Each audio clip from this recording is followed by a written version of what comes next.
My name is Amrit Singh with the politics of a parched California. We're going to see how a South Los Angeles park filters stormwater and how a technique called desalination could be a game changer moving forward. I'm Sarah Pilla in for Bianca Ray with your entertainment. After 500 plus days dark, the Pantages has turned on its lights again with Hamilton. What to know before you buy tickets.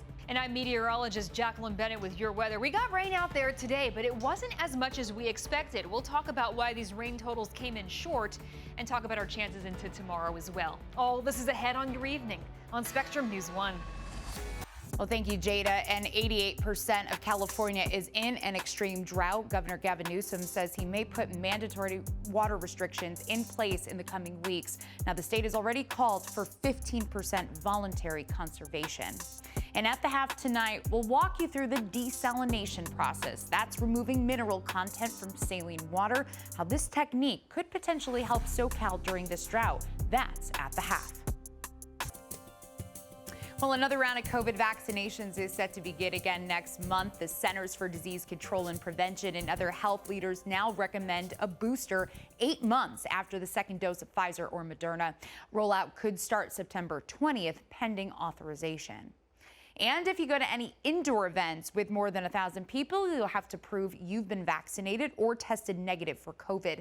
The state issued the mandate today, and the new rules take effect September 20th. Amrit. All right, Sarah. Los Angeles City workers have to be vaccinated by October 5th under a new ordinance, which council members approved today with a 13-0 vote. Mayor Eric Garcetti still has to sign that measure. The mandate applies to all employees except those with medical exemptions or sincerely held religious beliefs. Well, the Hollywood Pantages Theater closed its doors in March of 2020, just hours before renowned Hamilton was set to begin performances. But more than a year later, theatergoers were finally treated to a performance of the production on opening night. Carolyn Wagner caught up with one fan who did not throw away her shot at being among the first to see Hamilton at the Pantages. Well, tickets for Hamilton are on sale through January 2022, and the theater is also holding a digital lottery with 40 tickets available for each performance. Hey, for just $10 each, can't beat that. For details, visit BroadwayInHollywood.com. And a vintage car show called Cruisin' for a Cure is dedicated to saving men from prostate cancer. Ron Camber's been supporting the cause by bringing his car to the show for years, but he's recently found himself playing a different role, patient. For last call at the end of our show tonight, we're introducing you to the new tech that's helping men like Ron. And we'll be there, but first, get your hockey sticks ready. We're heading to the ice for a summer camp hosted by the LA Kings. Coming up, what makes this program different than the rest? That hyper-local story coming at you next. Stay with us. You're watching Your Evening on Spectrum News 1. Down in Orange County, a team from Santa Ana High School earned top honors at a national speech and debate tournament. And not only was this the first time the school district ever brought home this award, they did it with an all-Latina team. Inside the Issue's Ariel Wessler shares their story of victory. Well, it's that time for Last Call on Your Evening. Raising funds for men with prostate cancer was a no-brainer for one man in Orange County. He's been using his classic car to help during nonprofit events like Cruising for a Cure. And up until now, he was helping raise awareness. But that all changed when he became a cancer patient himself. Joe Kwan tells us how a new piece of tech helped save his life. In what many have been calling a turf war in Venice comes another proposal, a new plan to clear the boardwalk on a tight deadline.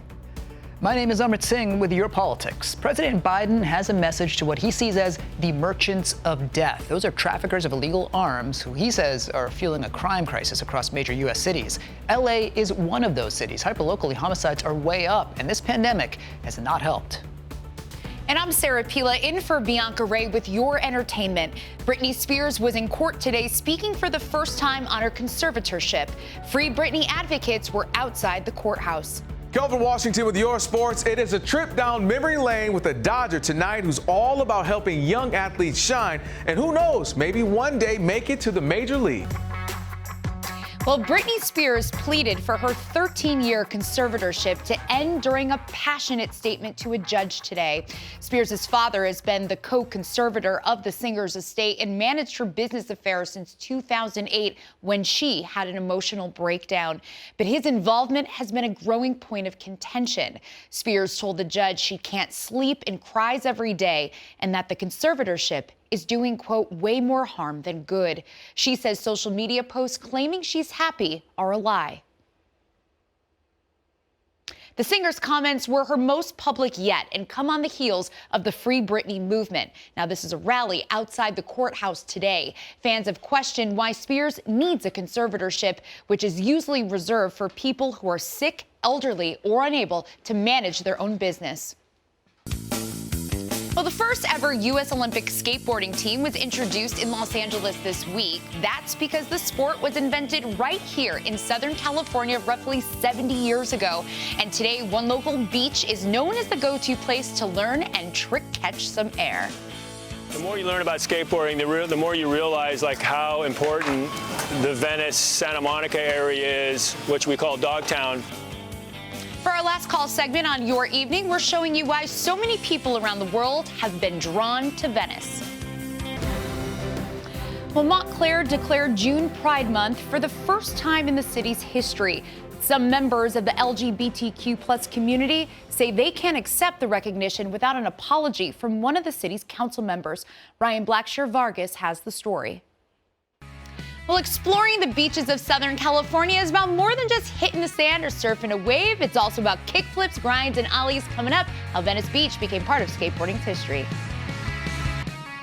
All right, thank you, Kelvin. We'll be sure to watch that, but we've made it to the end of our show. It's time for Last Call on Your Evening. Now, the sun is out and it's calling our name, and here in Southern California, that means heading to the beach. Spectrum News 1 is traveling the coastline and exploring the history of our local beaches. Now, yesterday, we took you to Malibu, but today, Joe Kwan takes us to Venice Beach, where the sound of skateboards are as common as the sound of waves. So fun. We're so lucky to live here. Tune into Swell Beaches Tuesday and Wednesday, July 6th and 7th at 9 p.m. right here on Spectrum News 1. We'll explore what makes Southern California's coast so special. I'm Sarah Pilla in for Bianca Ray with your entertainment. Are you into sustainable fashion? Well, we'll explain polyester and its history with recycling. Well, it's that time of year. Lots of people look forward to our summers, enjoying the beaches, hiking, and other activities. But the threat of wildfires is always in the back of our minds. Well, Governor Newsom went to Santa Clara County to tour a Project Home Key site, and last month the governor signed legislation to develop more affordable housing, a $12 billion investment to end family homelessness in the next 5 years. Now, this is part of his $100 billion economic recovery plan. Project Home Key is an expansion of Room Key that used CARES Act money to temporarily house people in hotels during the pandemic. The governor also said extending the eviction moratorium from end of June to end of September is intended to be another safety net for right now. And for In Focus SoCal, Tanya McRae had a conversation with the governor on the topic of homelessness, and here's part of their conversation. And watch In Focus SoCal this Sunday at 9 a.m. and then again at noon, only on Spectrum News 1. Well, have you ever thought about where your clothing ends up after you dispose of it? Well, it's most likely in a landfill. You know, more than 100 billion garments are sent to landfills each and every year, and much of that includes clothes made from polyester, a material that until now wasn't easy to recycle. Jada Montemurano takes us behind the scenes of AmberCycle, a company pioneering a recycling technology to make polyester everlasting. Well, one local cider house is on a mission, but it's not just about making a healthful hard cider. It's also about creating a safe space for people of all backgrounds to be themselves. You will not be judged. You will not ever have anyone making a comment. For our last call segment on Your Evening, we're celebrating Pride Month with a glass of cider from Ironbark Cider Works. Well, our very own Nikki K is always making the most of life, and this week she's on an adventure with the SoCal scene. Here's Nikki in Malibu with the ultimate hyperlocal escape. Well, in the SoCal scene, you can see Nikki K traveling at 9 p.m. tonight. I know I definitely want to see her catching some waves. It looks like a great episode, you guys. How about that? Well, we have made it to the end of the hour. Time for Last Call on Your Evening. Pride Month is coming to an end, but that doesn't mean we stop celebrating the LGBTQ+ community, does it, sir? No, not at all, Chris. You're absolutely right. And one cider house in Claremont, that's right, this little thing right here, created a safe space where anyone can come, enjoy a drink, and be themselves. Here's a taste of Ironbark Cider House.